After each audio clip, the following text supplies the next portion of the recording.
CBSE board class 11th में पढ़ने वाले सभी स्टूडेंट्स, आप सभी का स्वागत है हमारे YouTube channel pal my knowledge to you में। अगर आपने चैनल को अभी तक सब्सक्राइब नहीं किया तो ज़रूर करें, साथ ही नए वीडियोस की नोटिफिकेशन सबसे पहले पाने के लिए क्लिक द बेल आइकन। तो इस वीडियो में आप देख रहे हैं संस्कृत भास्वतिका नवमाः पाठः वस्त्र विक्रय के अभ्यास अर्थात सॉल्यूशन को। सो ये पहला पार्ट है। दूसरा पार्ट आप ज़रूर देखें। पहले पार्ट में मैं क्वेश्चन नंबर 1, 2 एंड 3 को समझाऊंगा, तो वीडियो को आप एंड तक ज़रूर देखें। सो पहला प्रश्न कहता है कि अधोलिखितानां प्रश्नानामुत्तराणि संस्कृत भाषया देयानि, अर्थात नीचे लिखे प्रश्न के उत्तर संस्कृत भाषा में देने हैं। तो पहला प्रश्न है, अयम पाठः कस्मात् ग्रंथात् संकलितः कश्च तस्य प्रणेता, अर्थात यह पाठ किस ग्रंथ से संकलित है या किस ग्रंथ से लिया गया है। कश्च कह प्लस च अर्थात और इसके प्रणेता कौन है। तो उत्तर देखते हैं। अयम पाठः भारत विजय नाटकस्य प्रथमांकात् संकलितः पंडित मथुरा प्रसाद दीक्षितः चास्य प्रणेता, अर्थात यह पाठ भारत विजय नाटक के प्रथम अंक से लिया गया है, अर्थात और पंडित मथुरा प्रसाद दीक्षित इसके प्रणेता है अर्थात रचयिता हैं। ख प्रश्न है, वैदेशिको गौरांगः किम संदर्श्य श्रेष्ठिनौ तंतुवायंच भर्त्सयति, अर्थात विदेशी गौरांग क्या दिखाकर श्रेष्ठिनों अर्थात दोनों सेठों को, अर्थात और तंतुवाय अर्थात जुलाहों को भर्त्सयति अर्थात धमकी देता है। उत्तर, वैदेशिको गौरांगः राजमुद्रांकितं प्रमाणपत्रं संदर्श्य श्रेष्ठिनौ तंतुवायंच भर्त्सयति, अर्थात विदेशी गौरांग राजकीय मुद्रा से अंकित प्रमाण पत्र दिखाकर दोनों सेठों और जुलाहों को भर्त्सयति अर्थात धमकी देता है।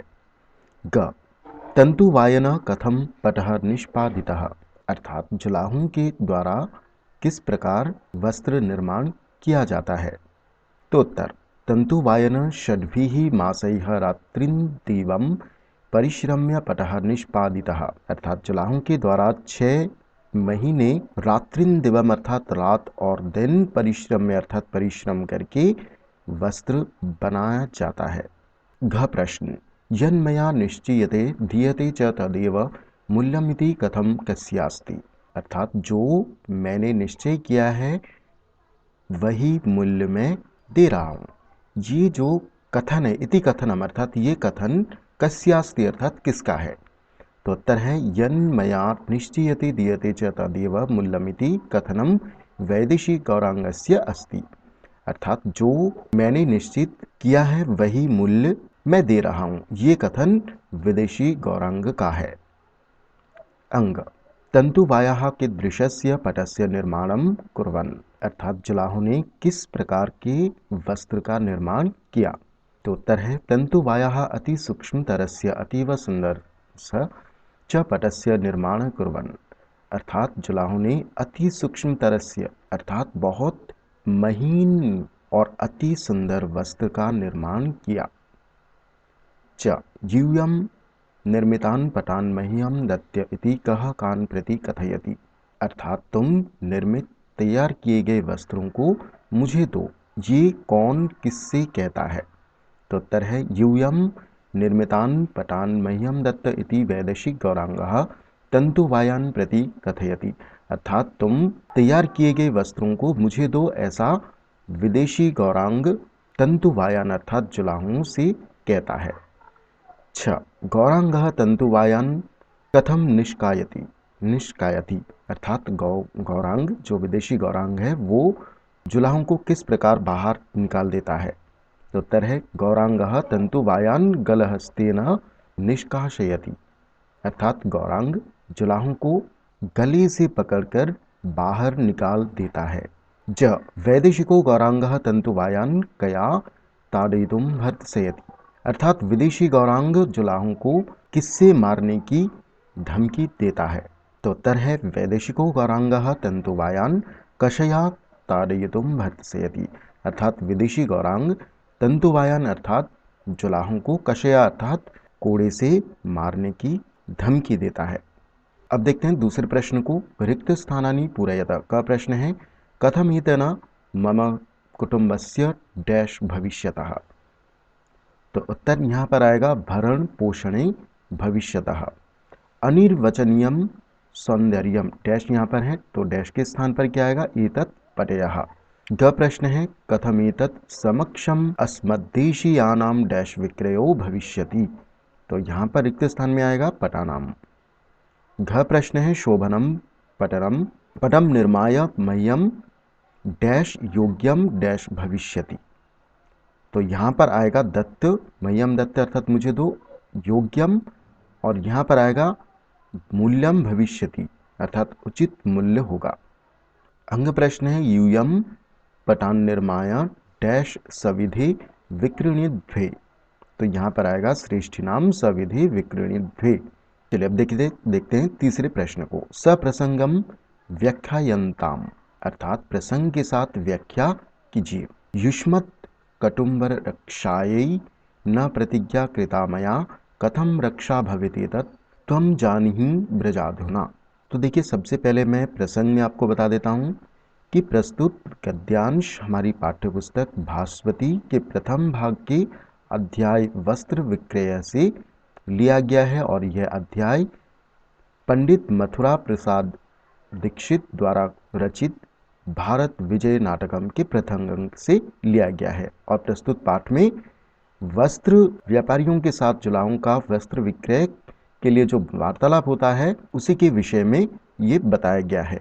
जब वार्तालाप होता है तो उस समय विदेशी गौरांग प्रवेश करता है और वह राजकीय मुद्रा से अंकित प्रमाण पत्र दिखाकर बहुत ही कम मूल्य देकर वो वस्त्र खरीदता है और इतने कम मूल्य से उसके परिवार का पालन पोषण भी नहीं हो पाएगा।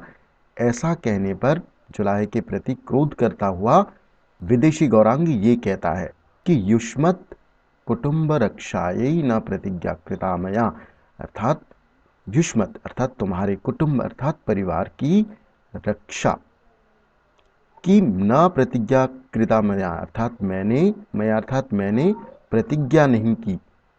कथम रक्षा भवेत अर्थात कैसे रक्षा होगी। एतत् त्वं जानीहि यह तुम जानो। व्रजाधुना अर्थात अब जाओ।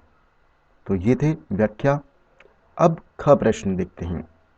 अनिर्वचनीयम एतत् पटयः सौंदर्यम अति सूक्ष्मतरो अयं पटः पश्य एतस्य पंचशैः पटलैः परिवेष्टितमप्य पटमेव प्रतीयतेऽंगम्। तो प्रसंग भी इसी प्रकार का ही होगा। प्रस्तुत गद्यांश हमारी पाठ्यपुस्तक भास्वती प्रथम भाग के अध्याय वस्त्र विक्रय के से लिया गया है और यह अध्याय पंडित मथुरा प्रसाद दीक्षित द्वारा रचित भारत विजय नाटकम के प्रथम अंक से लिया गया है।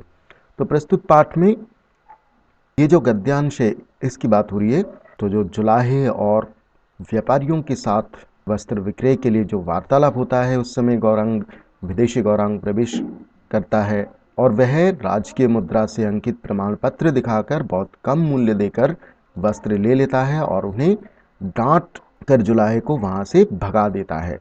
वह जुलाहा उसे इतनी कम कीमत में वस्त्र नहीं देना चाहता, अतः वह बहाने लगाता हुआ कहता है, क्या कहता है, अनिर्वचनीयम एतत् पटयः। पटयः अर्थात दोनों वस्त्र है ना। तो दोनों वस्त्रों की सुंदरता, सौंदर्यम अर्थात सुंदरता, अनिर्वचनीयम अनिर्वचनीयम अर्थात अवर्णनीय है, जिसकी वर्णना नहीं हो सकती है। अति सूक्ष्मतरो अयम पटः अर्थात यह जो वस्त्र है, अयम पटः अर्थात यह जो वस्त्र है यह अति सूक्ष्मतर अर्थात अत्यंत महीन है। पश्य देखो, एतस्य अर्थात इसकी पंचशैः पटलैः अर्थात 5-6 परतों से, पटलैः अर्थात परतों से, परिवेष्टितम अर्थात ढका हुआ, अंगम अर्थात अंग भी, अपटमेव अर्थात वस्त्रहीन सा, प्रतीयते अर्थात दिखाई देता है। अब ग देखते हैं। न वयम योग्य मूल्यत्वात् पटम निर्मामः। अब देखिए इसका जो प्रसंग है वैसा ही होगा। मैं फिर से बता देता हूँ आपको। तो प्रस्तुत गद्यांश हमारी पाठ्यपुस्तक भास्वती के प्रथम भाग के अध्याय वस्त्र विक्रय से लिया गया है और यह अध्याय पंडित मथुरा प्रसाद दीक्षित द्वारा रचित भारत विजय नाटकम के प्रथम अंक से लिया गया है। तो प्रस्तुत पाठ में व्यापारियों के साथ जुलाहों का जो वस्त्र विक्रय के लिए जो वार्तालाप होता है उस समय विदेशी गौरांग का प्रवेश होता है और वह अपनी राजकीय मुद्रा से अंकित प्रमाण पत्र दिखाकर बहुत कम मूल्य देकर वस्त्र ले लेता है और उन्हें डांट कर जुलाई को वहां से भगा देता है। वह जुलाई को इतनी कम कीमत, जो जुला होता है वो इतने कम कीमत में वस्त्र देना नहीं चाहता, इसलिए वह बहाने लगाता हुआ कहता है, क्या कहता है कि न वयम योग्य मूल्यत्वात् पटम निर्मामः। वयम अर्थात हम, योग्य मूल्यत्वात् अर्थात अयोग्यम अर्थात अनुचित होता है। वयम अर्थात हम, अयोग्यम अर्थात अनुचित, मूल्यम अर्थात मूल्य के कारण, मूल्यत्वात् अर्थात मूल्य के कारण, पटम न निर्मामः अर्थात वस्त्र नहीं बनाते। तो क्या क्या अर्थ हुआ उसका? हम अनुचित मूल्य के कारण वस्त्र नहीं, अर्थात नहीं, निर्मामः अर्थात बनाते हैं। ठीक है, तो ये थी इसकी व्याख्या, अर्थ। फिर से मैं बता देता हूँ आपको। इस पर वह विदेशी जुलाहे को अच्छी कीमत का लालच देकर उसे और वस्त्र देने को कहता है। वह इन जुलाहों से सारा वस्त्र लेकर पैसे जबरदस्ती देकर इनकी व्यापार को ठप्प करना चाहता है। वस्त्र न बनाने की बात कहने पर विदेशी जुलाहे को डांटता डपटता है और उसे लालच भी देता है। ठीक है, तो ये थी व्याख्या प्रसंग क्वेश्चन नंबर 1 से लेके 3 तक। 1 2 3 क्वेश्चन मैंने यहाँ पर आपको बताया। होप आपको ये समझ में आया होगा। अगर वीडियो अच्छा लगा तो वीडियो को लाइक, कमेंट और शेयर करें। सो मिलते हैं इसके पार्ट 2 में, तो पार्ट 2 ज़रूर देखें। Thank you.